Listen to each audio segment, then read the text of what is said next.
Welcome back. Today we're going to talk about Scars of Dracula, which is the 6th entry in the Hammer Dracula series. Last time we talked about Taste the Blood of Dracula, and this continues after that.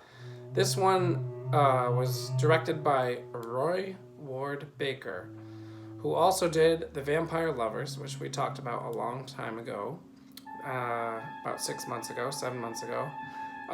This, Scars of Dracula, is his second Hammer horror movie, although it's his fourth Hammer movie because in 1967 he did Quatermass and the Pit, which is really more of a sci-fi movie, not so much horror.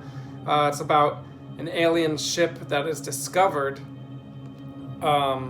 in the London Underground subway system, and it's a 5 million year old ship. Then he also did a movie called The Anniversary for Hammer, which was about a woman who is kind of crazy and exhibits full control over her 3 adult sons. So that was like a black comedy. So he really got into horror with The Vampire Lovers and then now Scars of Dracula. This is written by Anthony Hines, just like the last few Dracula movies that we talked about.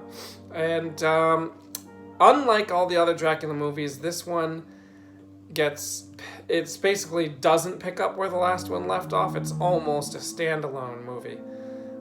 This is the 5th Hammer movie that we've talked about for 1970. Besides Vampire Lovers and Taste of Blood of Dracula, we also did Crescendo, and we did The Horror of Frankenstein.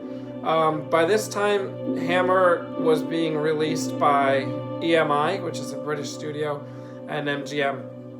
So, what's going on here? Dracula is dead, as per the previous movie. He's basically just a pile of blood ashes, as per the previous movie. But this time, instead of being resurrected by people, he is resurrected by a rubber bat puppet who flies above his blood dust and spits liquid blood onto them, which then revives him. Kind of strange, and actually, if that's like allowed in the universe of Dracula, he basically can't die, because every time he's killed, if he's just revived by a spitting bat, pretty much no one really has any hope that he's going to ever die. So, before we get into what else goes on here, the movie was pretty good, didn't make total sense.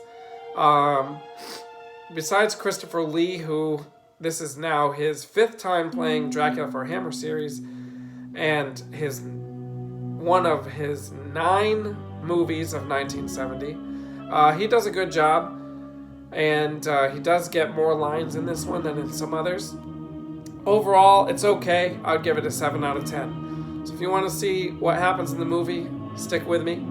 Alright, so here's what happens on this one. In an undisclosed location in Eastern Europe, we can assume that it's Transylvania. That's what Wikipedia says, although it's never mentioned. Actually, the main character here is from Kleinenberg, which sounds like it's probably a German city and not a Romanian city to me. So, anyway, there's 2 brothers. They're both in love with the same girl, and one of them ends up in Dracula's castle and gets stuck there, we'll say. So his other brother has to go look for him, takes the girl along. They stop in a tavern, which is run by Michael Ripper. He doesn't even have a name in this movie, although he has a fairly decent-sized part. His character in this one's not as great as most of the other Michael Ripper characters in all the other movies. So basically, the village people don't want to have anything to do with Dracula's castle. Basically, the same thing as many of the other Dracula movies that Hammer has done. So our main character, Simon, he goes up to find his brother Paul and deals with Dracula and Dracula's servant, whose name is Clove. If we go back to the 3rd Dracula movie, Prince of Darkness, there was also a servant named Clove, although it's not the same guy. This is a short guy. Actually, the guy that plays Clove here played the rat catcher in Hammer's version of Phantom of the Opera, if you've seen that.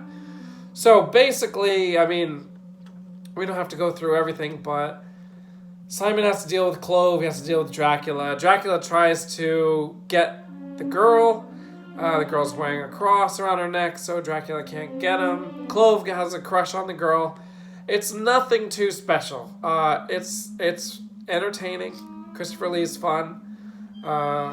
But there's nothing really too special. Taste of Blood Dracula was way cooler. But this one was alright. So I'll give this one a 7 out of 10. The 6th of 9 Hammer Draculas.